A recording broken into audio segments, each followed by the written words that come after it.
Salut Fanny, Salut Émilie. c'est vraiment un plaisir du coup de te retrouver sur le balcon de la Grange. Tu es la deuxième invitée, juste derrière Dom, qui nous a pas expliqué un exploit sportif en particulier, qui a vraiment pris le temps de nous expliquer un petit peu son cursus de vie avec une vie complètement folle et déjantée.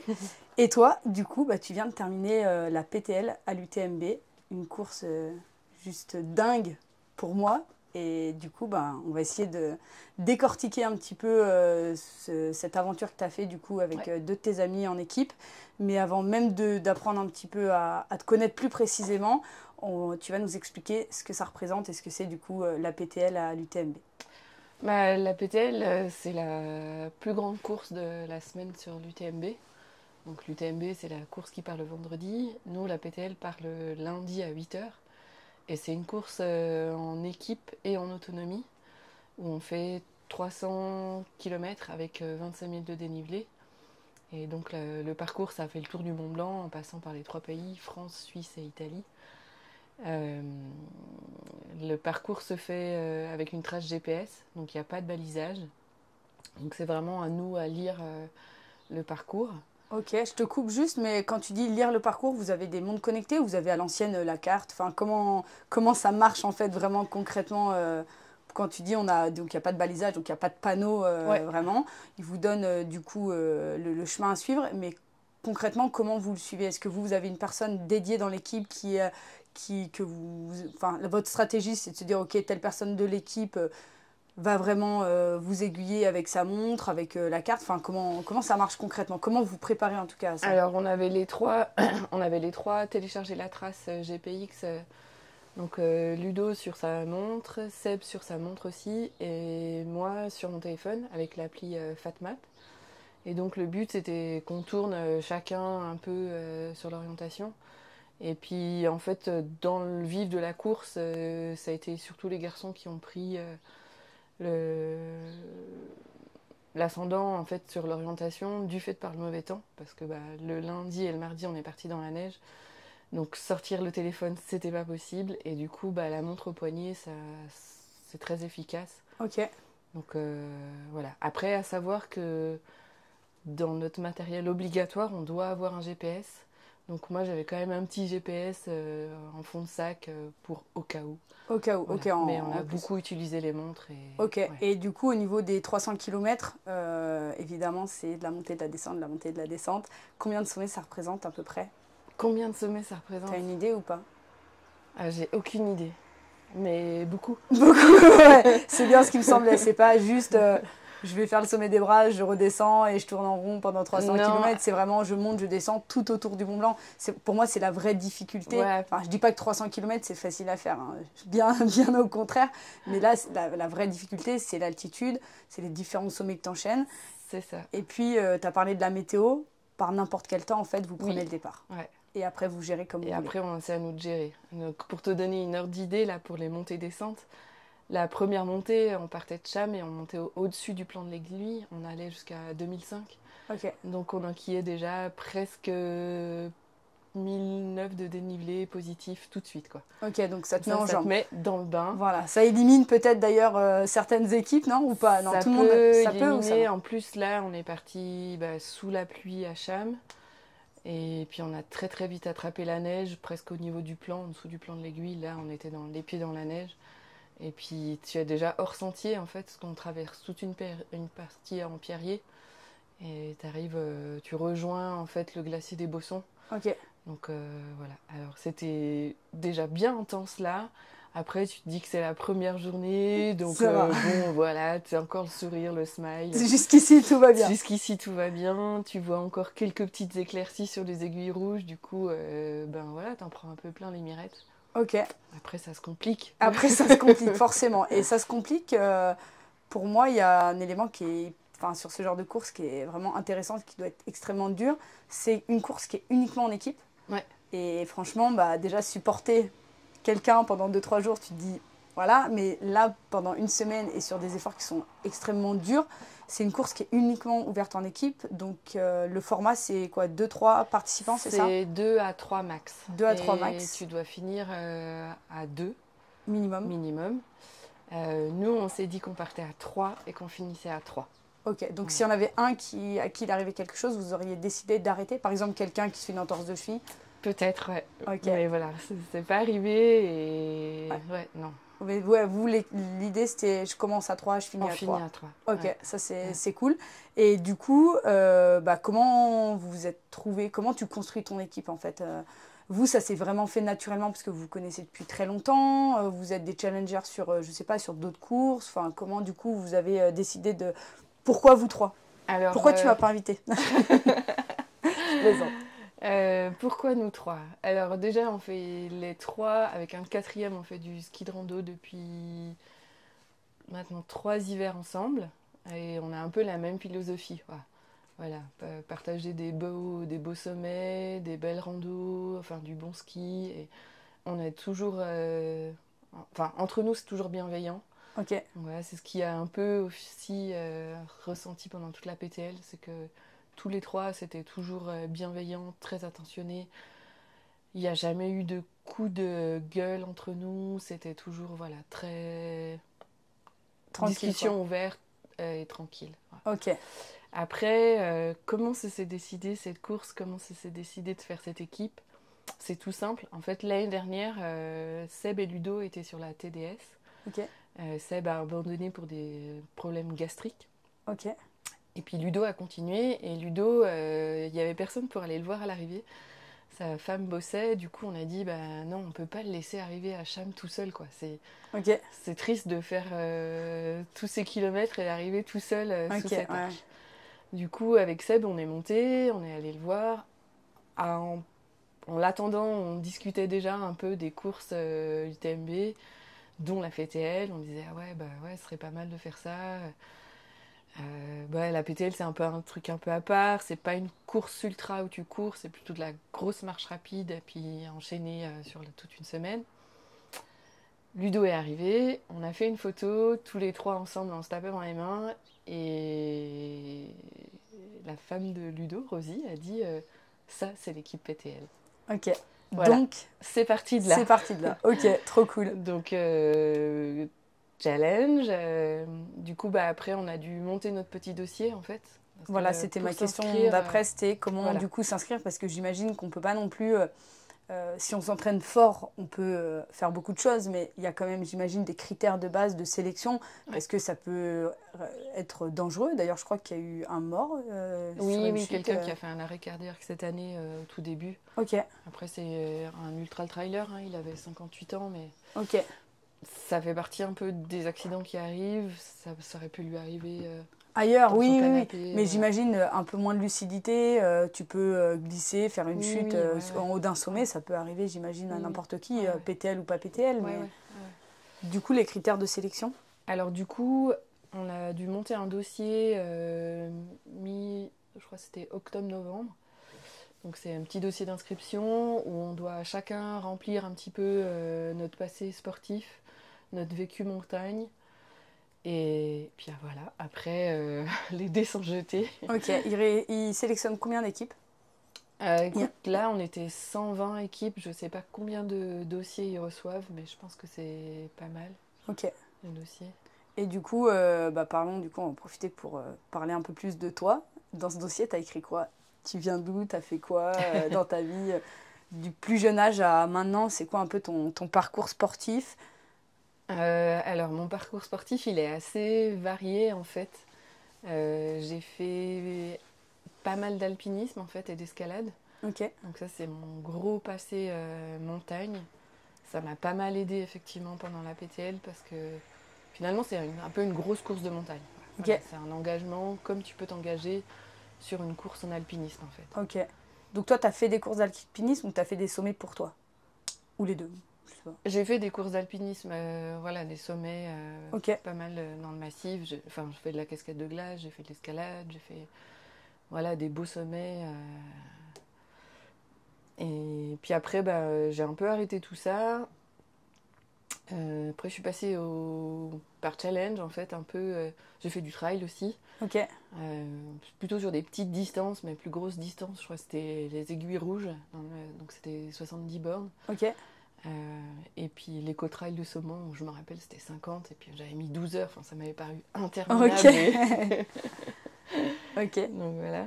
Et puis après, on a mis un peu tout ça de côté, enfin le trail un peu de côté, et puis on est passé au triathlon. Donc Ok.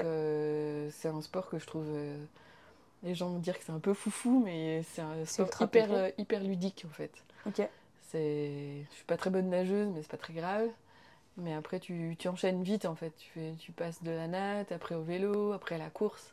C'est un côté très très ludique en fait. Ok. Voilà. Et étant jeune, c'était aussi des sports d'endurance qui t'attiraient ou pas spécialement? Vraiment, je sais pas, à l'école primaire, collège, lycée. Est-ce que déjà, est-ce que tu as fait du J'étais sport bonne ou... en endurance. Ouais, Ouais. de l'endurance, ça a toujours été L'endurance, ton j'ai kiff et toujours ton été plaisir, quoi. bonne en endurance. Ouais. Ok. Et du coup, tu as enchaîné tes courses de triathlon. Et puis, à partir du moment où vous avez décidé de vous inscrire à la PTL, là, du coup, est-ce que tu as changé un petit peu tes plans? Est-ce que tu as continué à faire des entraînements de triathlon? Enfin, comment tu t'es préparé pour ça? Parce que l'ultra-endurance, Ouais. c'est quand même encore un autre gap que, entre guillemets, des petites courses de quelques kilomètres. Oui, oui. Ouais, ouais. Puis Mais, après, ouais. Oui, et puis sur les tris, je fais plutôt des halfs, donc ok. des demi, Qui représente que combien de des kilomètres, Iron. du coup? C'est 2 km de nage, et puis 90 de vélo et 21 à pied. Ok. Donc ça fait des efforts en gros de 5 à 6 heures, voire plus en fonction de De la la difficulté. difficulté. Ok. Par exemple, sur le Halsman, j'avais mis 8 heures à peu près. Ok. Donc, ça reste, entre guillemets, des horaires de journée où tu n'as jamais eu le sommeil à gérer. Voilà, ouais, il n'y a pas de... Tu gères la performance, mais pas Ouais, l'aspect mais pas sommeil, l'aspect sommeil. qu'on y viendra un petit peu plus Ouais. tard. Et du coup, qu'est-ce que j'ai changé dans mes entraînements? J'ai continué à m'entraîner pour un tri, parce que j'avais un tri au mois de mai. Et puis... Donc, nos sacrifices, tu avais dit que tu le faisais, donc ouais, tu t'es voilà. dit de toute façon que ça faisait partie, tu Ça l'as inclus de En ta fait, ça partie. faisait partie de mon entraînement. C'était une épreuve qui faisait partie de mon entraînement. Ok. Après, il y a eu l'étape du Tour aussi. Je me suis inscrite un peu comme ça, parce que tout le monde était inscrit. Mais pareil, j'ai fait sans pression. Je me suis dit que ça faisait une course longue. Et puis le lendemain, je sais que je devais enchaîner avec un trail, course trail, voilà, pour cumuler de la fatigue. Ok. Après, depuis un an, je fais du vélo taf aussi. Ok. Donc, Donc ça m'intéresse, ça développe un peu voilà, le vélo taf. du coup, Je me bats, c'est vélo mon taf. combat. C'est mon combat quotidien pour tous les gens qui veulent progresser sur leur cardio, même la perte de poids, c'est pour moi le meilleur non, outil. non, Hein. Moi, c'est un bonheur en fait. J'ai plus le stress de la voiture. Après, j'ai un très bon vélo. C'est vrai que c'est un vélo qui va à 45 km/h. Donc, Oui, mais alors c'est pas une moto. mais c'est pas une moto. Tu Je dois dois pédaler. quand même pédaler. Il y a quand même un effort. Je Ouais. brouille quand même le t-shirt. Voilà. Euh, Tu pars d'où et t'arrives où? Juste pour que les gens se rendent compte, je sais qu'il y en a pas mal qui me disent ah non mais c'est beaucoup trop loin, je dois travailler à Genève, je dois travailler à Lausanne, et du coup c'est vrai que combien de temps ça représente pour toi le vélo taf? C'est un entraînement du coup, ça compte comme un entraînement comme un sur entraînement, l'endurance de ouais. base j'imagine. Ça te fait ta séance fondamentale. Ça représente, tu pars d'où et t'arrives où et ça représente combien de temps? Alors, moi je vais à Oignon et je vais jusqu'à Genève. Ok. En combien de temps? Je mets 1 heure à peu près pour Sans y aller. bouchon du coup? Sans bouchon, en doublant les voitures avec le grand sourire. Limite, je fais un petit signe de la main. Ok. Et puis le retour, par contre, est un petit peu plus long parce que il faut monter la côte d'Oignon. Donc je mets 1 heure, 1h20, 1h30, ça dépend. Quoi. Ok, donc ça te fait, Donc, ça te fait déjà 2 trainings endurance dans la journée. Voilà. Quoi. Ouais. Et ça, tu le fais combien de fois par semaine? Et ça, je le fais 2 à 3 fois par semaine. Ok. Voilà. Et parce qu'il me semble que toi, tu as 2 métiers, dont Oui. un qui est au Mazo. Voilà. Et l'autre, du coup, déjà, qu'est-ce que tu fais comme travail et comment tu t'es organisé pour pouvoir gérer ton travail, ton travail, tes entraînements, tes 2 travails. Et voilà, comment, parce que ça, c'est aussi souvent, les gens sont un peu paniqués en se disant « Ouais, mais moi, je travaille. » Donc, normalement, Oui. c'est ce que tout le monde travaille, normalement. Ouais. Mais du coup, c'est vrai que l'organisation, tu as aussi des enfants qui sont peut-être un peu plus grands aujourd'hui. Un petit peu plus grands, ouais. Mais il n'empêche que tu as des enfants, donc ça doit quand même te prendre du temps. Tu as un mari aussi à gérer. Donc, tu as finalement une vie normale. Comment, en fait, tu gères un peu tout ça Entre déjà tes 2 travails, qu'est-ce que c'est, et du coup, voilà, Alors, l'organisation. j'ai effectivement 2 boulots. Donc, le boulot ici au Mazo, c'est réflexologue. Du coup, là, pareil, j'essaye aussi de venir en vélo maximum. Après, les soins se font plutôt en fin de journée. Du coup, ça me permet, les jours où si je suis pas sur Genève et que j'ai des soins ici, ça me permet d'être libre la journée et de pouvoir caler des entraînements en montagne, des rocos, enfin voilà, du vélo, enfin toute autre activité. Et puis après, sur Genève, j'y suis 2 à 3 fois par semaine. Donc en fait, le vélo me permet de faire déjà une séance de sport. Et je suis pas dans la frustration en fait de me dire je vais bosser là-bas. Et voilà, j'ai déjà fait un truc. Après, comme boulot sur Genève, je bosse dans un magasin en fait qui vend des accessoires de voyage. Voilà. Ok, Et le camping et tout ça. ok, Donc c'est un ça reste dans le thème un métier, peu. ça reste dans le métier, dans le thème. Après, c'est un métier où finalement je suis tout le temps debout. Donc voilà, mon corps il a aussi l'habitude d'être Debout, ouais. T'es verticalisé toujours vraiment très ouais, souvent. bien active. Du coup, en termes de volume d'entraînement, t'as tes 2 métiers qui représentent un volume horaire finalement Ouais. classique de quelqu'un. Et à côté, est-ce que tu as quantifié un peu ton volume d'entraînement d'endurance et ton volume d'entraînement par semaine de renforcement musculaire, si t'en fais? Il me Ouais. semble que t'en fais un peu. Alors Il me oui, semble que je te vois de temps en temps. effectivement, un Ouais, petit il me peu. semble. Ouais, il y a aussi ça. C'est vrai que quand je me suis inscrite à la PTL, j'avais aussi un petit souci de dos qui est un peu récurrent. Et la solution, c'était de faire du renfo. Renfo à la maison, comme beaucoup de monde. Ça. Ouais. Voilà, je Même si sors t'es le très motivé. tapis. Et puis après, ça s'arrête, quoi. Ah non, je vais pas faire plus. Donc voilà. Et du coup, il y a eu les solutions Émilie, Octoplus. Et je me suis dit, vas-y, là au moins, tu as des horaires, tu peux t'inscrire facilement, c'est facile. Et puis voilà, je me suis astreinte d'y aller 2 à 3 fois par semaine. Donc, de renforcement musculaire, Et plus, plus le cardio training. ouais, qui représente un volume de combien à peu près? En comptant tout, hein, l'endurance fondamentale, du fractionné, enfin, tous les types d'entraînement que tu fais. Tout. En tout, je pense que je suis à plus de 15 heures. Ok. Ouais, j'arrive pas à quantifier. Ok, on va dire entre 15 et 20 15 et heures 20 heures. d'endurance Non, ouais. et du coup 2 à 3 heures de renfo Ouais. musculaire par semaine. Donc c'est sûr que ça représente un volume quand même horaire pas négligeable. Mais Oui, oui.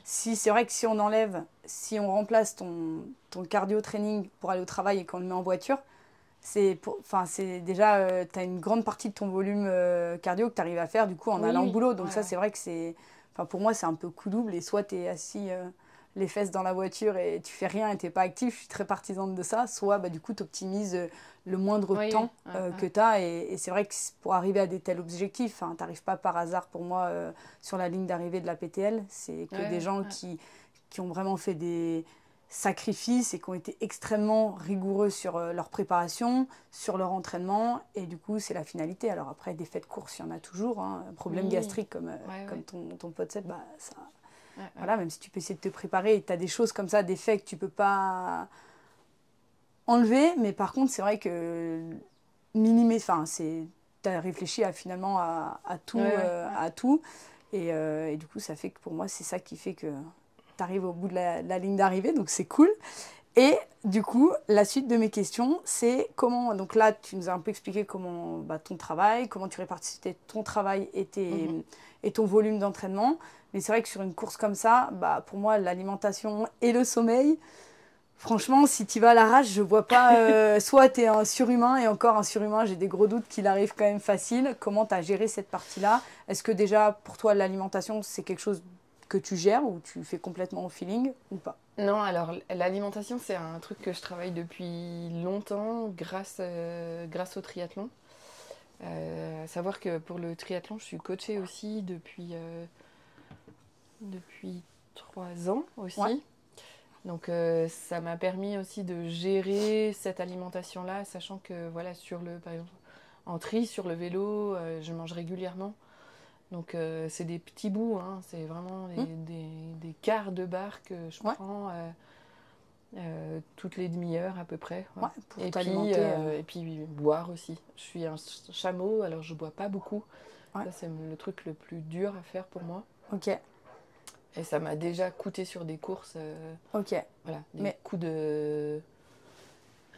plus de jambes, quoi. ouais, Voilà, ouais, ça ça m'est te coupe arrivé sur plus de mon jus, ouais. dernier half, où pareil, j'étais très bien sur le vélo, c'était du plat, c'est des choses qu'on fait pas du tout ici.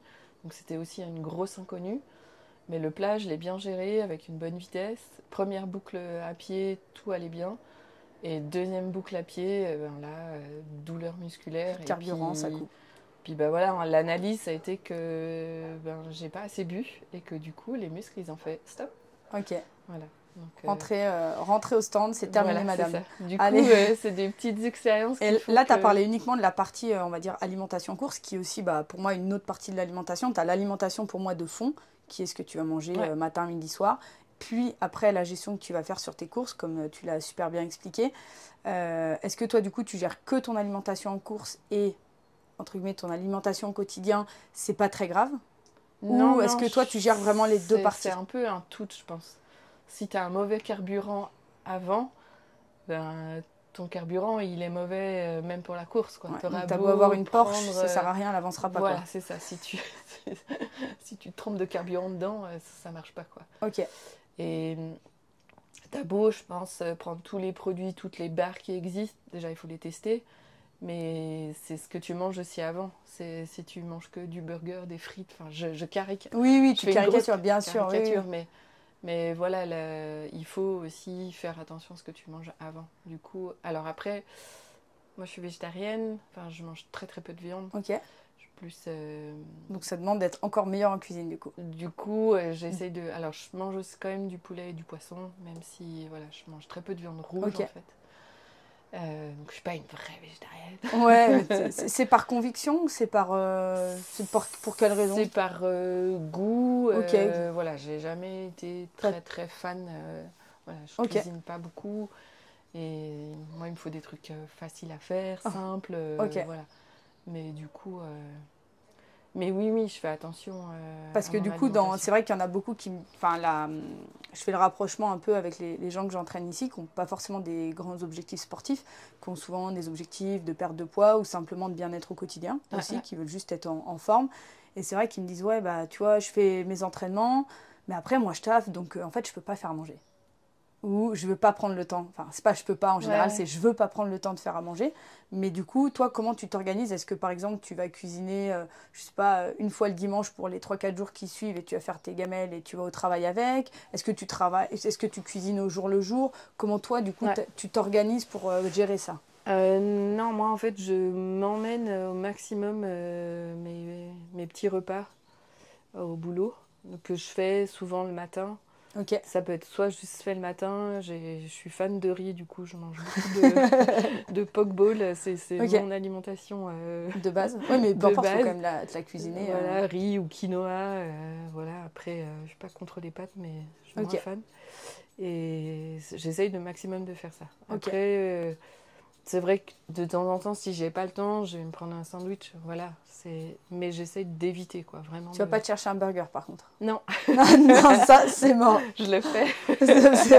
Un petit burger Coca, non, tu fais pas ça, toi, Ouais, bizarrement. le Non. coca, c'est que en course, même, Ok. tu vois. Pour quelle raison, d'ailleurs, le Coca en course? Alors, le coca, j'ai commencé en course que sur les triathlons, pareil, où c'était sur les périodes courses, en fait, juste sur le semi, où tu as des ravitaux Ouais. assez vite. Tu sais juste boire, en fait, un tout petit peu de coca qui va apporter un petit bout de sucre. Ok. Puis ça fait un coup de boost. Mais après, si tu commences comme ça, il faut le faire à tous les ravitaux. Ok. Sinon, Sinon, tu prends le down derrière. tu reprends le down derrière et là, c'est mort, quoi. Ok. Ouais. Super intéressant. Moi, je me suis toujours demandé, parce que c'est vrai que j'ai toujours vu le Coca comme en mode, ouais, ça va te mettre le coup de boost, mais il faut assumer derrière, quoi. Ouais, Enfin, voilà. tu vas Mais il reprendre faut le petit plus, coup de bambou faut pas derrière. arrêter, quoi. Faut pas arrêter. Ouais. Voilà. En tous les cas, sur les semis, Ouais. c'est... Ok. Après, là, sur la PTL, ben, on n'avait pas très envie de coca. On avait prévu des boissons comme ça, mais il faisait tellement froid que on n'avait pas très envie L'alimentation, du coup, sur l'alimentation et l'hydratation sur la PTL, comment c'est géré? C'est géré par l'organisation? C'est géré par vous? Est-ce que vous avez des ravitaillements? Est-ce que vous partez avec toute votre bouffe pour la semaine? Alors, Comment ça se passe? en fait, sur la PTL, il y avait 4 bases de vie. Donc 3 bases de vie où on avait le sac qui nous suit, qui était à nouveau à notre disposition. Ouais. Après, nous aussi, on a fait le choix d'avoir 2 super assistants avec nous qui ont pu nous chouchouter quand ça allait pas. Ok. Et du coup, là, l'alimentation, on partait avec 2 jours d'alimentation. Donc, c'était à la fois des petits sandwichs qu'on s'était fabriqués. Donc, il y avait des petits sandwichs. Moi, je me suis fait des gaufres aussi aux légumes. J'avais un cake banane et un cake olive assez salé en fait. Ok, et à la fin, t'en es contente de tes cakes ou tu peux plus les voir? Les cakes c'est très bon. Mais au bout d'une semaine. Les gaufres n'ont pas trop aimé le froid et elles étaient immangeables. Ok. Voilà, alors que j'avais déjà testé avant. Ouais. Et là, les gaufres, c'était devenu une espèce de semelle dégueulasse. Et puis il y a peut-être un dégoût aussi au fur et à mesure de la semaine ou pas spécialement? Ouais, Ça va, alors ça. si, il y a des goûts qui passent. Au début, j'avais plutôt envie d'un peu de sucré et après le cake à la banane, j'en pouvais plus, je voulais que mon cake aux olives, sauf que je n'avais pas dans le sac, il fallait que j'attende Le ravito. le ravito. Mais et voilà, du coup là c'est vraiment une course en autonomie, donc on doit gérer notre alimentation sur toute la semaine. Ok, et j'imagine que toi, ton alimentation n'était pas la même que tes deux acolytes. Ouais. Chacun avait sa propre alimentation. En plus, peut-être qu'ils ne sont pas forcément végétariens, ils sont pas Oui, forcément on les avait mêmes chacun besoins. notre petit truc et... Ok, donc chacun s'était préparé personnellement parce que c'est pareil, vous n'avez pas la même préparation à côté. Ludo a peut-être, Ludo a sûrement son bagage, Seb a Seb sûrement aussi, autre chose. Ouais. Et du coup, voilà, chacun se prépare de son côté, que ce soit en termes même de leur cardio-training, de leur renforcement s'ils en font, de leur alimentation. Et au moment de la course, vous vous organisez avant en disant, moi, je vais plutôt manger ça, vous préparez chacun de votre côté, vous amenez à vos différents ravitaux. Et après, vous enchaînez du coup la course, etc. Et après, au niveau du sommeil, parce que là, alors après, il y a un autre truc être... au niveau de l'alimentation aussi, c'est qu'on avait des refuges partenaires dans lesquels certains, on avait le droit de manger, où il y avait un repas qui était prévu. Ok.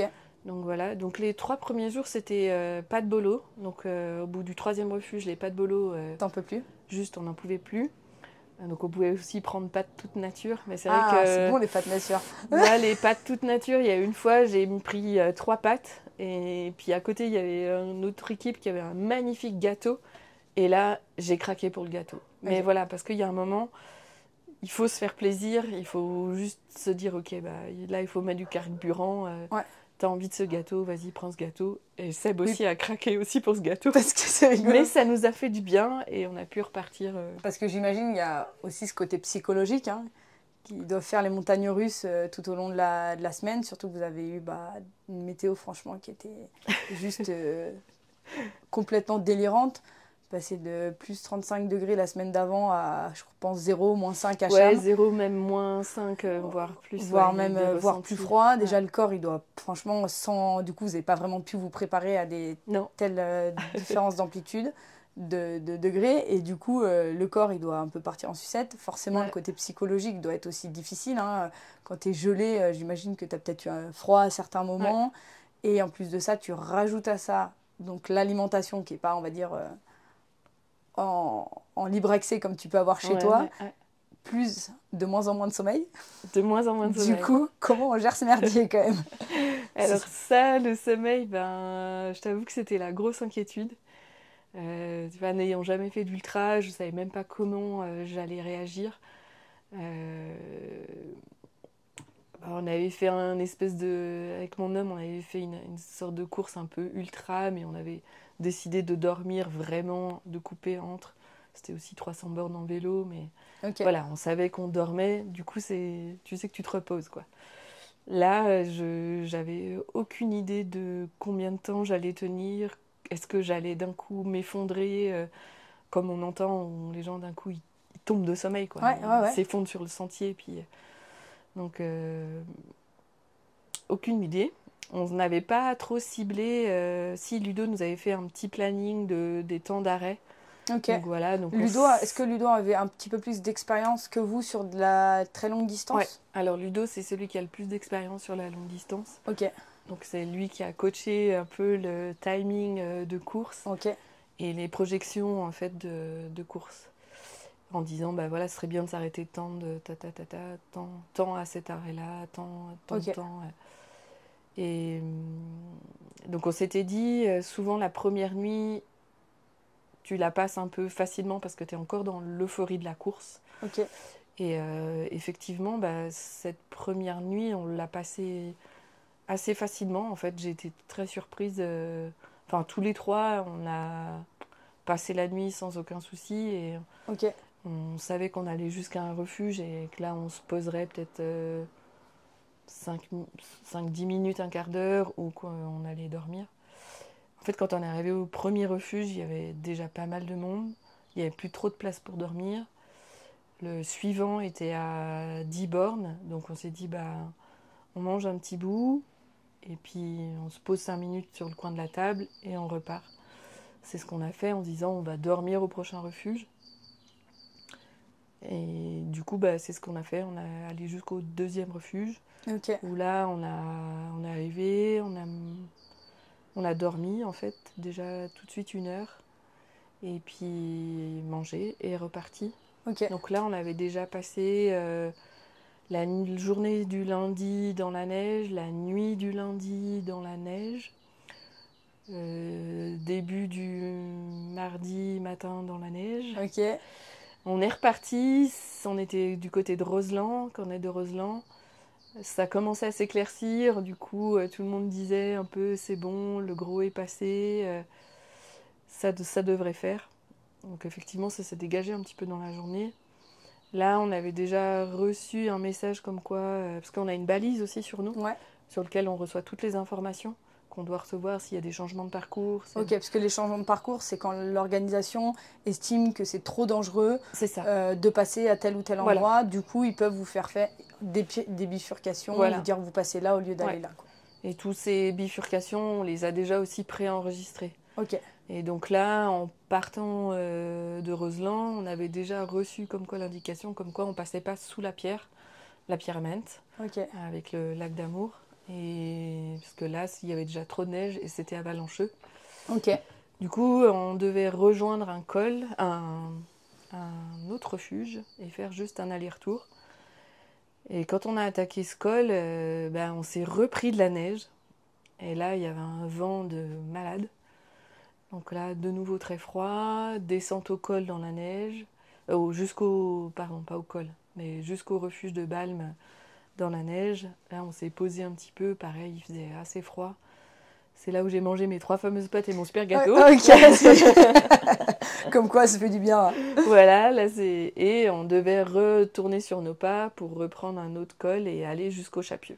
Ok. Donc là, on avait juste 1 heure de sommeil dans les pattes. La remontée vers le col pour aller au Chapieux, ça a été mon moment, mon tunnel, quoi. Ok. Là, les garçons étaient devant, mais j'avais toujours un visuel. Et tout le long de la montée, je me suis dit, mais qu'est-ce que tu fous là ? Non, mais là, il n'y a aucun plaisir. Ça fait déjà des plombs que tu marches dans la neige. On suit des traces de crampons, de baskets. C'est bête. Ici, c'est tellement beau. Ouais. Et là, je vois rien. Non, mais là, c'est bon. De toute façon, t'es gelé, t'arrives pas à te réchauffer. Ouais. T'es T'es trempée. Je suis trempée, j'en peux plus. Non, mais là... Et surtout qu'au Chapieux, on avait à la base pas le droit de dormir. C'était juste une base de ravitaillement. Ok. Et on n'avait pas le droit de dormir. Parce que le principe de la PTL, c'est que tu dois gérer ton sommeil, mais tes endroits de sommeil aussi. Ok. Donc, Comme c'était pas assez dur de gérer ton voilà, sommeil. du coup, à Balme, ils nous avaient dit, faites attention, c'est votre dernière zone où vous avez le droit de dormir. Donc, Ok. nous, on avait décidé de ne pas dormir en se disant, on va au Chapieux et on verra après. Et donc, j'ai fait toute cette montée avec un petit bonhomme qui me disait, non, mais là, il faut que tu arrêtes. L'autre, ah, mais non, tu vas pas arrêter là. Enfin, voilà, ça a été un petit... Ça n'a pas arrêté de discuter dans ma tête. Arrivé au col, j'ai dit aux garçons, non, mais moi, je vais arrêter, quoi. Là, au Chapieux, c'est bon, stop, quoi. Et c'est donc au Chapieux, t'étais à quel nombre de jours ? Ça faisait combien de temps que t'étais partie ? C'était le mardi, ça. Ok, donc c'était quand même assez frais. T'étais partie donc le lundi là, matin. on arrivait, on entamait la nuit, en fait. Okay. On commençait à entamer la nuit. Et c'était vraiment cet aspect non-plaisir. C'était pas toi la difficulté physique qui te rongeait, c'était le fait de te dire t'es dans un endroit exceptionnel et en fait tu kiffes pas parce que t'es gelé, tu vois rien. Pas de plaisir. Pas de plaisir, quoi. Alors que c'est un spot qui est super beau, tout ce côté du Beaufortin, là, c'est très très joli. Et du coup, arrivé au col, j'ai dit aux garçons, bah non, je crois que je vais arrêter, stop, quoi. Et Et là, là, tout de suite, ils m'ont dit, les gars, non, non, mais t'inquiète pas, c'est normal, c'est ton coup de moins bien, peut-être que demain ce sera moi, peut-être que demain ce sera Seb. Non, non, mais écoute, on va jusqu'au Chapieux et puis on verra bien, quoi. Donc voilà, descendre sur le Chapieux, je me rappelle bien la route avec cette ligne droite que je suivais pour ne pas m'endormir, ouais, en mode zombie. je vais tomber, il faut que je suive cette ligne droite. Et arrivé au Chapieux, bah là il y avait mon homme qui était là, qui faisait l'assistance en fait. Et pareil, je lui ai dit écoute, stop, j'arrête. Et là lui il m'a dit non. Et j'ai dit comment ça? Non. Il m'a dit non, là tu vas dormir. Et j'ai dit mais on ne peut pas dormir. Il m'a dit si, si, ils ont sorti des matelas, au vu des conditions, vous avez le droit de dormir là. Et du coup, bah là, petit robot quoi. Je l'ai écouté, je me suis allongée sur un matelas. Donc voilà, on dort comme t'es habillée. Hein, Ouais, t'es pas à l'hôtel 4 étoiles, mets... t'as pas la petite douche, tu non, mets pas non, tes non, pantoufles, non. ton petit pige et on t'amène la Non, petite non. tisane, quoi. Là, j'ai gardé mon collant en long, hop, je me suis mise sous une petite couverture. Et puis là, on s'est dit, bah, on dort 1h30 et après, on voit, quoi. Ok. Donc, j'ai dormi 1h30. Donc là, il devait être, je pense, il devait être, je pense, 10h, un truc comme ça, 10h, 23h quand on est arrivé. Et puis après, on a dormi et on est reparti. De nuit aussi. Il devait être 23, ouais, minuit. Le temps de sommeil, je te coupe, mais le temps de sommeil, vous l'avez défini ensemble avec les gars. Vous vous êtes dit, ok, là, on dort tant de temps par Là, rapport où on en est, ou Fanny, là, on sent que Fanny, elle est un peu down, donc on choisit, je sais pas, 1h30 au lieu d'1 heure ou 45 minutes. Toi, comment vous avez choisi la durée? La première fois, quand on a dormi 1 heure, on a senti qu'on n'avait pas assez récupéré. C'est comme si les muscles n'avaient pas eu le temps vraiment de se décontracter. Et qu'à peine décontractés, hop, on les avait réveillés et repartis. Et du coup, on s'est dit, ben, on va dormir 1h30 pour voir ce que ça fait. Et en fait, 1h30, c'était beaucoup mieux. Le corps a plus le temps de se relâcher. De se relâcher, de se Je reconstruire pense aussi. que tu fais un espèce de petit cycle de sommeil, même si il est Pas complet. pas complet, mais tu fais un cycle de sommeil. Et après, on est reparti vraiment au Chapieux. Donc 2 nuits. Et là, on attaque le col de la Forclaz, qui est avant le col de la Seigne. Et là, les trois, on s'est calé dans un rythme et on a avancé. En mode robot, c'est parti. Et on a avancé. Donc là, on a encore recroisé de la neige, remis les pieds dans de l'eau. En fait, quand on n'avait pas les pieds dans la neige, on avait les pieds dans l'eau. Ok, c'est voilà, soit froid, soit mouillé. Ça, Voilà. il fallait choisir. Et puis bah, là, l'objectif, c'était de rejoindre la base de vie, la première base de vie, qui était au Petit Saint-Bernard. Ok. Où on savait que là, il y avait nos sacs suiveurs. Du coup, on pouvait changer et de nouveau dormir et s'alimenter. Okay. Et refaire le plein. Et se doucher, non? Non. C'est quelque chose qui existe ou pas sur la PTL? Ouais, on a eu une douche. Une douche, mais ok, mais qui est prévue dans le... Qui était prévue. Ok, ouais. Ah, c'est énorme. Ça, c'est... Tu vois, pour moi, ça serait trop dur. Alors bon, j'ai trop d'air princesse, je pense, pour faire ça, mais c'est vrai que l'hygiène, c'est quand même aussi pas forcément facile à gérer quand t'es débutant. Ouais. Je pense qu'avec des expériences de course, tu peux t'y habituer, mais c'est vrai que quand t'enlèves l'hygiène, le confort et tout, même si t'es ultra affûté physiquement, je pense que ça peut être des choses qui sont difficiles. C'est très spartiate, c'est un peu ce que tu peux retrouver vraiment en haute montagne. Quoi. Ok. Voilà, où tu arrives dans une cabane et il y a une couverture et puis bah... Et vous êtes 5. Non, c'est moi. Non, c'est moi. Voilà, okay. Là, c'était ça. Là, au Chapieux, quand nous, on est arrivés, il y avait encore peu d'équipes. Quand on s'est levé, il y avait plus d'équipes. Il y avait des équipes qui attendaient pour les dormir. Il y avait des gars qui dormaient par terre, mais voilà, ouais. en mode faut dormir. Faut dormir, donc je me mets là où j'ai une petite place. Quoi. Puis après, les bénévoles, ils faisaient tourner. Dès qu'on se levait, hop, ils allaient chercher un gars, ils lui disaient vas-y, tu peux prendre le matelas. Enfin, ouais, c'est fou. Ouais, c'est assez fou. Quoi. Donc ce passage-là, vous l'avez, si j'ai bien compris, plutôt très bien géré parce que vous êtes arrivés dans les premiers. Et du coup, vous n'avez pas eu de problème pour trouver un lit. Et vous êtes repartis dans les premiers, j'imagine. En fait, on était entre... Il y avait un premier petit wagon. Et nous, on était au milieu des 2 wagons, en fait. Ok. Du coup, pendant toute la course, on est toujours bien arrivés, en fait.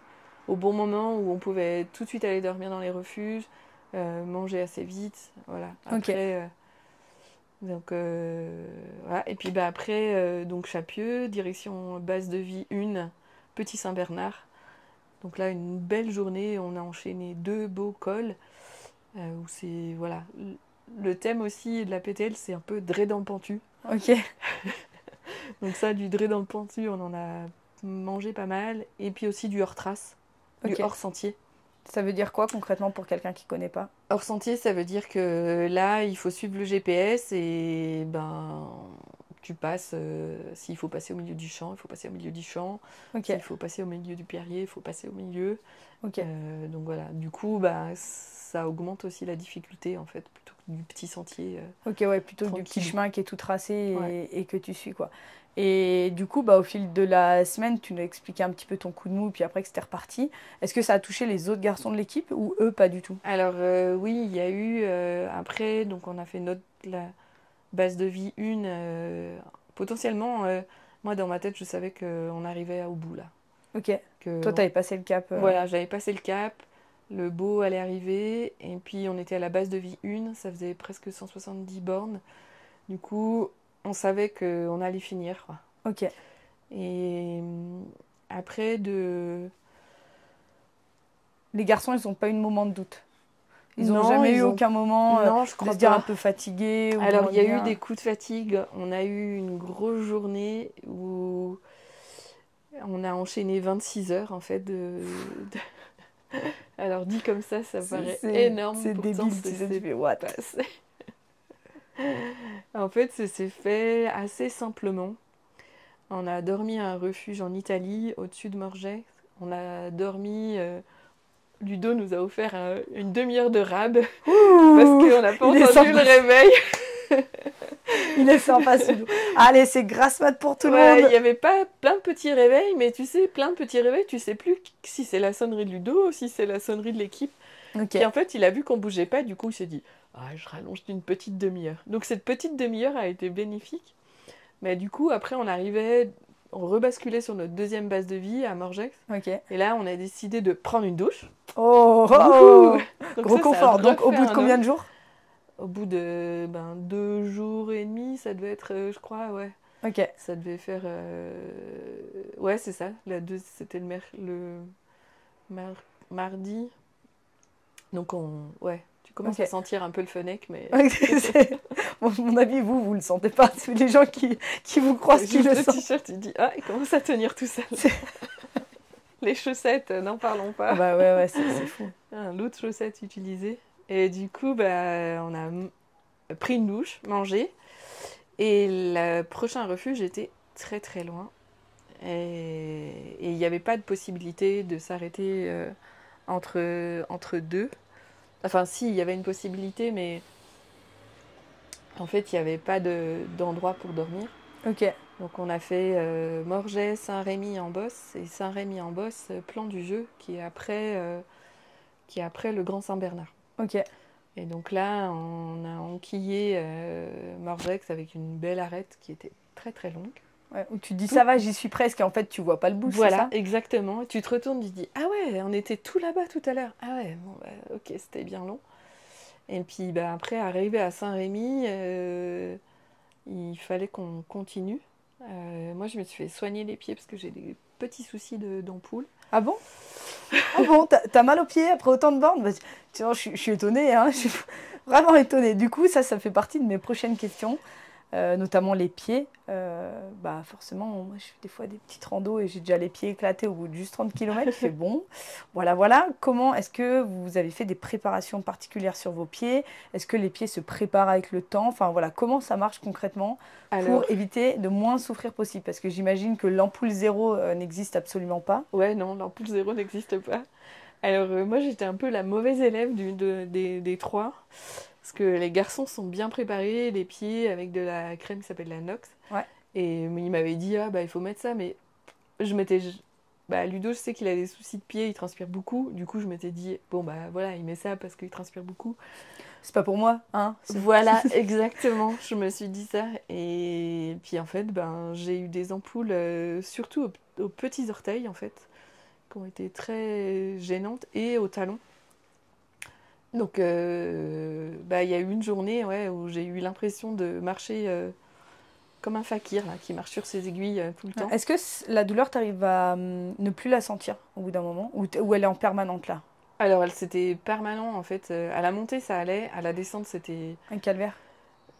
c'était insupportable. Et du coup, ben, j'arrivais pas à marcher. En fait, les garçons m'ont dit ah, mais non, mais on voit, t'es tout sur les quadrilles, t'arrives pas à dérouler quoi. Ok. Et ben, ce qui m'a sauvée, c'est que j'ai changé de basket. Et pareil, là, j'aurais dû les écouter. Ok. Donc j'ai pris mes baskets des Hoka qui sont un petit peu plus larges. Et là, mes pieds ont fait ouh. Ils ont revu. Et ouais, là, ils étaient de nouveau bien. Et même si je chantais toujours un peu les ampoules, mais disons que j'avais de la place. Et du coup, ils étaient plus crispés. Ok.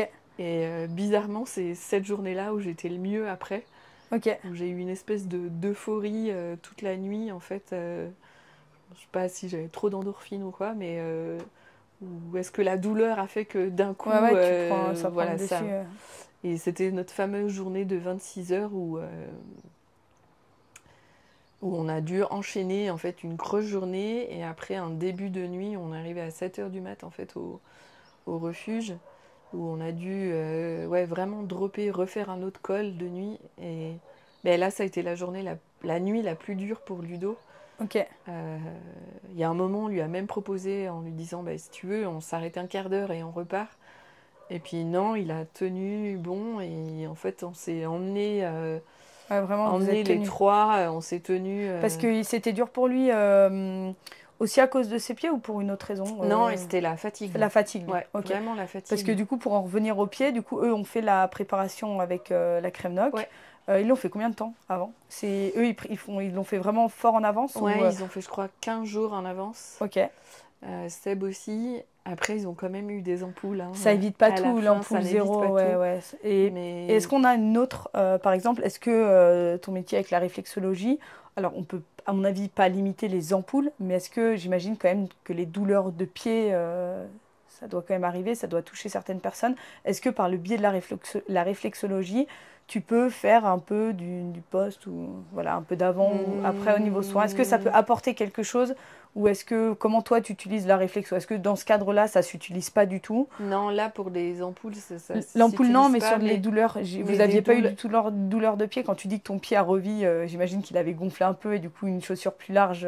Ouais, j'ai vraiment senti qu'il s'étalait et qu'il prenait toute la place dans la chaussure et qu'il était plus comprimé en fait. Ok, donc avant et pendant la course, il n'y a pas de choses particulières à faire qui peuvent aider en fait. Après, tu peux, oui, je pense plutôt pour faire après de la récup en fait. Après, ça dépend aussi de l'état des pieds aussi. Moi, je sais que après course, j'ai énormément gonflé des pieds et des mollets. Enfin, j'avais des.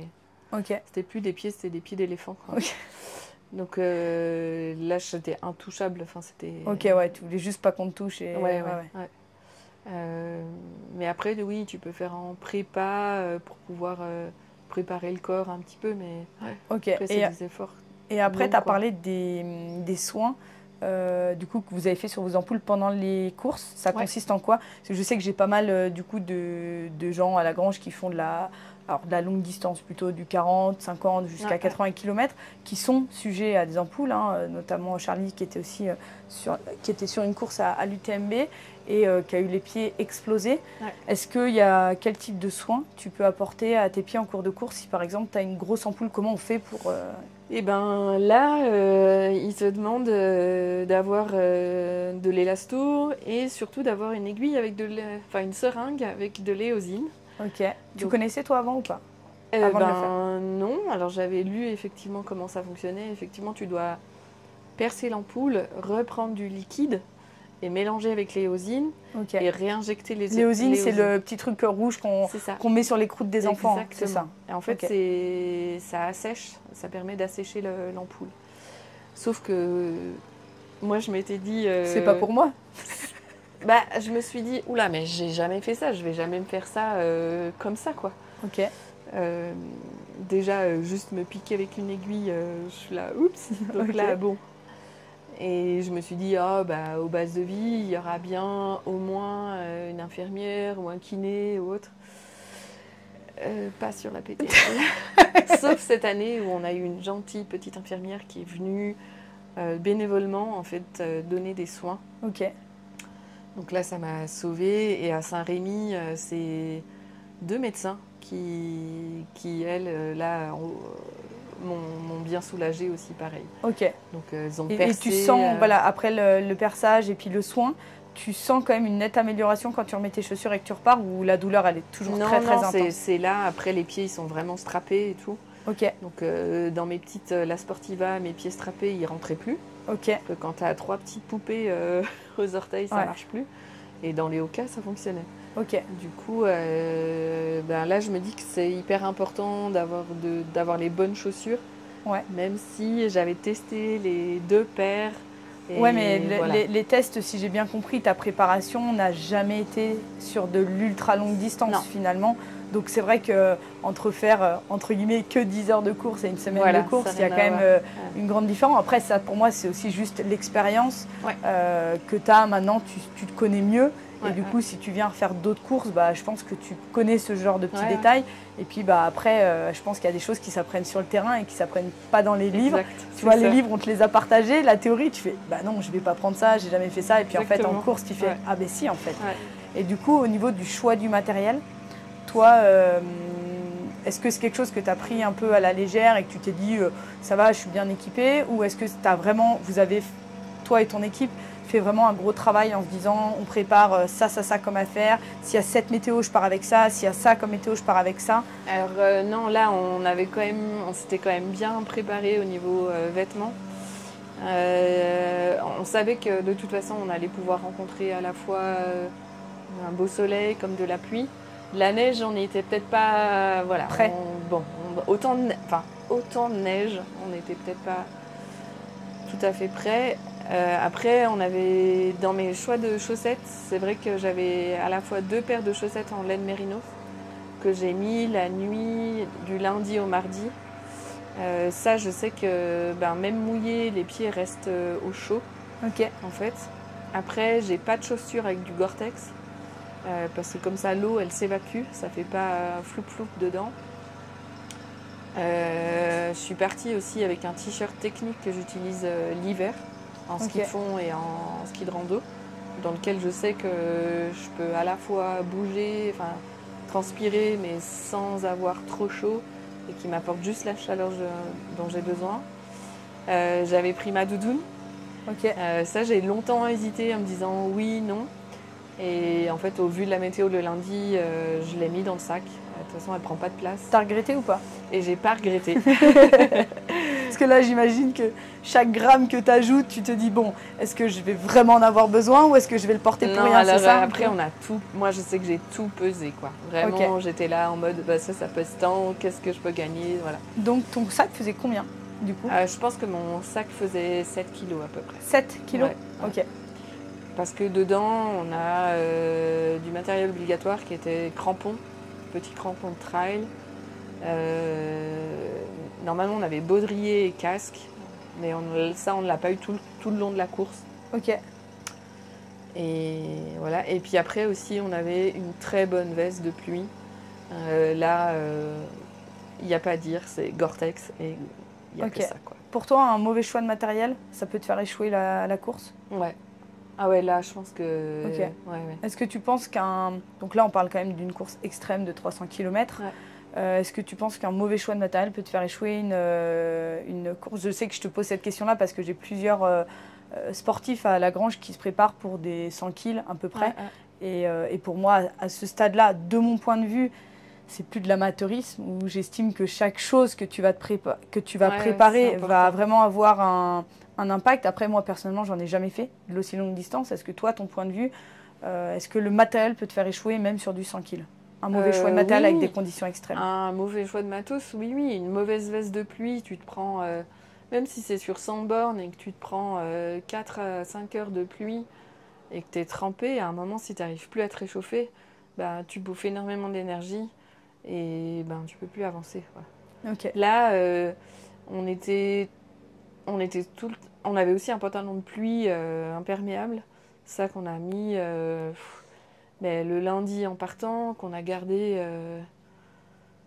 jusqu'à la première base de vie, donc 170 bornes. On a eu ça tout le temps sur nous, quoi. Ok. Et c'est vrai que en tant que coureur ultra, tu es toujours à la recherche du gramme. Ouais. À te dire, ah bah non, ça pèse trop lourd. Voilà. Là, la doudoune, je l'aurais pas pris, mais j'aurais regretté. Enfin, je pense que Ça aurait pu te pousser à l'échec où tu aurais été vraiment en grande difficulté. Oui. Après, c'est une petite doudoune en synthétique. Parce que pareil, le synthétique, même mouillé, ça reste chaud par rapport à de la plume. Du coup, ça, c'est plein de petits trucs. Mais qui représentent un gros temps. Après, ça, c'est des trucs que j'ai appris en montagne, en fait. Ouais, et que tu as préparé avant. Oui. J'imagine que ça fait partie de votre préparation avec Ludo et Seb, de se dire, voilà, qu'est-ce que vous prenez, quels sont vos choix. Vous avez sûrement beaucoup échangé par rapport à ça, surtout si Ludo, avec de l'expérience en ultra, bah, lui, il a dû déjà faire pas mal de tests et du coup, il a dû être bon conseiller, quoi. Ben, on a encore testé. Les garçons, eux, ils avaient leur petite veste de trail un petit peu plus légère. Et les deux se sont rachetés une veste Gore-Tex un petit peu plus épaisse. Spécialement pour l'événement. Voilà, pour cet événement, en disant... En plus, c'est une course qui se passe assez haut en altitude. On est toujours entre 2000 et 2005, voire 3000. Du coup, c'est quand même des altitudes qui sont un petit peu plus hautes que quand t'es juste à la pointe du môle. Ouais. Comment ça on trache le petit môle, là. Voilà, c'est... Ou la pointe des brasses, non, c'est des conditions et puis, c'est le cumul de beaucoup de facteurs. T'as la fatigue, t'as l'alimentation, t'as le sommeil qui est touché, t'as le matos. C'est vraiment, pour moi, vraiment c'est pas une course d'amateur parce que finalement, peu importe les sports, pour moi, tu dois te préparer sur tous les aspects. Ouais. Et là, j'ai vraiment l'impression que même, on va dire, t'es pas athlète professionnel. Non. Et pourtant, tu as fait la préparation clairement d'une professionnelle où tu as pris du temps sur chaque point et tu t'es dit, si ça c'est autant important que ma prep physique, c'est autant important que mon alimentation, etc. Ouais. Quoi. Ah ouais. Non, après, pour en revenir au sommeil, on a dormi 7 heures sur toute la semaine. C'est un truc de dingue que j'imaginais même pas, en fait, que ce soit possible de faire. C'est vrai qu'on... Le corps se met dans un espèce de mode, ok, t'as une course, tu dois enquiller tant de kilomètres, là tu te reposes, et même les temps de repos d'1h30, tu te dis c'est rien. Ouais. Mais en fait, mais tu penses même pas dans la course. Pouf, hop, 1h30, clac, tu repars. Au début, tu marches un peu de traviole, et puis après, hop, t'es relancé dans le rythme. Ok. Et t'arrives à avaler les kilomètres, et tu penses même plus à te dire quand est-ce qu'on va dormir. Quoi. Ouais, t'es en mode l'objectif il est là et du coup l'objectif ligne d'arrivée, quand vous y êtes arrivé, ça se passe comment? Ça c'était plus que magique parce que en fait dans notre journée de 26 heures on a fait un espèce de coup double. On a doublé beaucoup d'équipes qui s'étaient arrêtées en fait bien avant à Morgex en fait. Et du coup nous on a avancé et quand on est arrivé à Plan du Jeu, là, un des bénévoles nous dit ah, c'est cool, c'est bien ce que vous faites, vous êtes dans les 20 premiers. Avec Seb, on s'est regardé, on a dit non, mais là, il déraille. Il déraille complètement. On est 30e depuis des lustres. D'où. Ce qui est déjà énorme, 30e sur 120, au milieu d'équipes hors norme. C'est quand même important, je pense. Il y a eu beaucoup d'abandons. Et beaucoup d'abandons qui ont fait plier énormément d'équipes. Et pourtant, c'était des équipes avec des très grands athlètes dedans, où c'est pas des sportifs amateurs qui se sont dit tiens, je m'ennuie, je suis en vacances à Cham, je vais faire cette course. C'est vraiment déjà une course pour moi, de professionnel, même si c'est pas votre métier premier, où c'est sélectionné, où vous avez déjà l'élite. Et quand on voit qu'il y a eu, je crois, plus de 45 abandons d'équipes, c'est énorme. Ouais, c'est énorme. Et du coup, quand le mec vous dit ça, vous percutez. Là, on se dit ah ouais, ok, bon. Du coup, on demande un feedback à nos deux suiveurs et qui nous disent bah si, vous avez fait un sacré coup, effectivement, vous êtes 19e. Ok. Alors attends, là on est 19e, ah c'est cool. Bon, c'est cerise sur le gâteau. Bon, alors là, on est à Plan du Jeu, il nous reste Vélan à faire, dernière base de vie Orsières, Arpette. Ouais, bah, potentiellement, on peut arriver samedi à Cham, comme on l'avait plus ou moins rêvé dans notre planning. Sur les papiers, quoi. Voilà, sur le papier, on s'était dit, ouais, ce serait cool d'arriver avant Kylian. Sauf que Kylian ne Ah. courait pas cette Ah, année.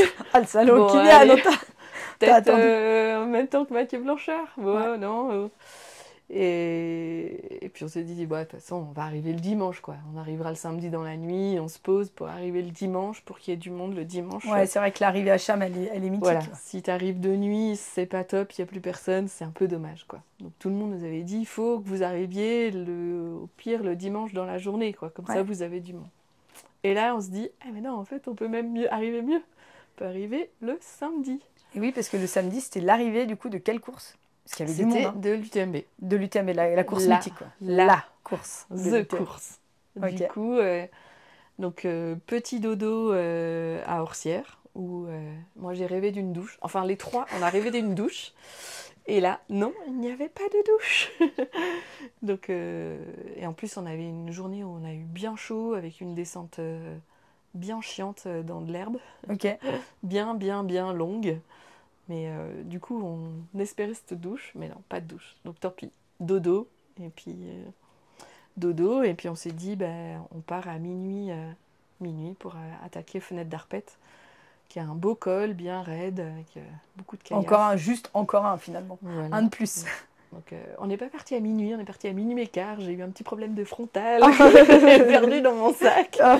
Mais c'est pas grave, les garçons ont eu l'habitude de m'attendre un petit peu pendant la semaine. Et du coup, bah, on a attaqué cette montée. Avant Arpette, il y a eu un bon dray dans le pentu. Où bah, là, Ludo, il a pris un bon rythme et on s'est calé les trois comme on sait faire, quoi, dans un petit rythme. Ok. Fenêtre d'Arpette qui a été très longue aussi. Là, on a eu une petite pause sur les rochers parce que finalement, on avait les trois, les yeux qui tombaient. Ok. Donc avant de se casser la figure, on s'est dit... Ce serait con de se faire mal juste avant l'arrivée. Voilà, là, je veux du dire, coup, à ce point-là, tu te dis, non, on j'ai s'est plus le dit, droit. on se pose 5 minutes. Donc c'est vraiment, on se pose sur le caillou, 2 minutes de sieste. On est reparti, on a fini Arpette, on a bu sur le glacier du Trian. Là, en descendant, on a marché sur une équipe qui était vautrée au sol, Ok. en mode pareil, PLS. il faut se dormir. Et là, on a refait une sieste en bas de Trian. Pareil, à l'arrache, sur des bancs, on avait besoin de dormir. Avant d'attaquer le col de Balme, qui monte au dernier refuge, au dernier point avant d'arriver à Cham. Là, on a enquillé cette montée, pareil, on a mis un bon rythme pour aller jusqu'au col de Balme. Et puis là, arrivé à Balme, on a commencé à tout calculer en se disant il faut arriver à telle heure, à quelle heure arrivent les premiers. Et là, longue descente jusqu'à Cham. C'est très très long en fait, Ok. de Balme jusqu'à Cham. Les kilomètres sont longs, il y a peu de dénivelé, mais Ok. c'est du plat descendant. C'était assez long, ouais. Ça fait que des bossettes. Ok. Et puis arrivé à Cham. Donc là, les 10 premiers étaient déjà arrivés. Dans Cham était plein. Ah, j'ai vu les images, c'était fou. C'était plein. La première féminine, Courtenay, n'était pas encore arrivée. Ok. Donc on est arrivé dans cette vague-là. Et puis là, tu te sens pousser des ailes, quoi. Ouais. Les gens sont à fond. Et puis, en fait, ils savent pas que tu as fait la PTL. Parce qu'ils voient des coureurs arriver. Ils pensent que t'es donc, la superstar de l'UTMB. ils Donc d'ailleurs, savent ils n'ont pas tort. Ouais. Hein. T'es la star. Et puis, du coup, c'est les bénévoles au bord qui disent c'est des PTL, c'est des PTL. Et Ok. du coup, là, tu sens que les gens, ils sont à fond, quoi. Ok. Donc, voilà, c'est le finish où tous les gens tendent leurs mains et du coup, tu vas taper toutes ces mains. Et... Là, tu sens plus le mal de pied. Là, t'as plus mal aux pieds, t'as juste presque envie de ralentir et de profiter à fond de cette arrivée. Et puis voilà, puis tu franchis l'arche et c'est juste magique, quoi. Ouais, tu kiffes avec tes amis, tes proches. C'est vraiment top, quoi. Ouais, c'était... Moi, je m'étais dit que si je devais franchir cette arche, ce serait via cette course-là. Ok. Et voilà. Parce que toi, t'avais pas fait d'autres courses sur l'UTMB. Non. Ok. Et Non. jamais d'ultra. Et C'est jamais incroyable. d'ultra. Hein. Franchement, bravo. Voilà, Bravo. C'est fou. Et puis c'est vrai qu'il y a pas mal de gens ici qui te voient et disent ouais, elle fait le même training que nous, quoi. Et c'est un complément finalement à ta préparation. Et puis c'est vrai que ça paraît tellement hors norme pour celui même qui court pas spécialement, qui sort pas en montagne, c'est vrai quand on voit sur le papier ce que tu as fait, tu fais ah ouais, quand même quoi. Non, mais comme ça quoi, paraît fou, mais tout est possible avec la volonté, l'envie et le travail. Par contre, faut rêve. pas Et quand même. oui, Il y a le travail, il faut pas non plus après, non. se dire c'est très facile. Elle s'est juste entraînée 1 an, ça y est, elle a fait son petit cardio Non, vélo au c'est un boulot entraînement. de fond. Tout ce que j'ai fait avant m'a servi pour cette course, en fait. Ouais. Et t'as rien laissé au hasard. Je pense que ça, c'est pour moi un point qui est, mais vraiment un point clé parce que je mets ma main à couper que t'as beau avoir ton CV sportif que t'as fait avant, qui est amateur mais qui est vraiment déjà fantastique.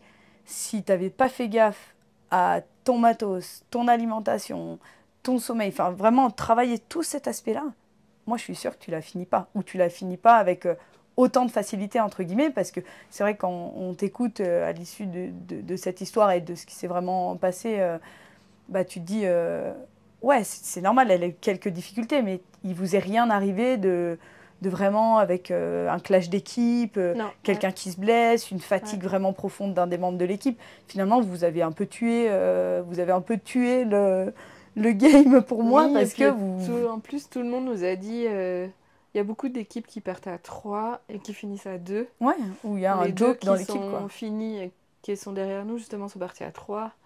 Et ils ont dit bah non, nous, notre troisième, il a arrêté là. Ouais. Et alors, peut-être que le fait aussi de s'être dit on part à 3, on arrive à 3. Alors ça contribue, ça aide, bien sûr. De trucs qui se dit ok, ça resserre les liens en se disant. Mais ça fait pas tout. Mais ça fait tous pas les tout. trois, vous avez travaillé comme des fous, vous êtes tous les trois entraînés comme des fous, vous êtes préparés à la fois personnellement et en équipe. Vous n'avez rien laissé au hasard et pour moi, c'est ça qui vous permet finalement de réaliser tous vos objectifs les plus fous. Et d'ailleurs, quand tu franchis cette ligne d'arrivée, c'est quoi la prochaine étape? Parce qu'après ça, tu te dis, bon, est-ce que toi, tu as déjà d'autres idées de courses ou de choses, de défis personnels que tu veux faire? Ou c'était un peu la cerise sur le gâteau et tu te dis, maintenant, je vais m'inscrire au ping-pong? Non, je crois qu'on a envie de refaire des trucs comme ça. Ok. Ouais, même avant de franchir la ligne, on parlait déjà d'autres courses. Donc c'est ce qui est un peu fou, quoi.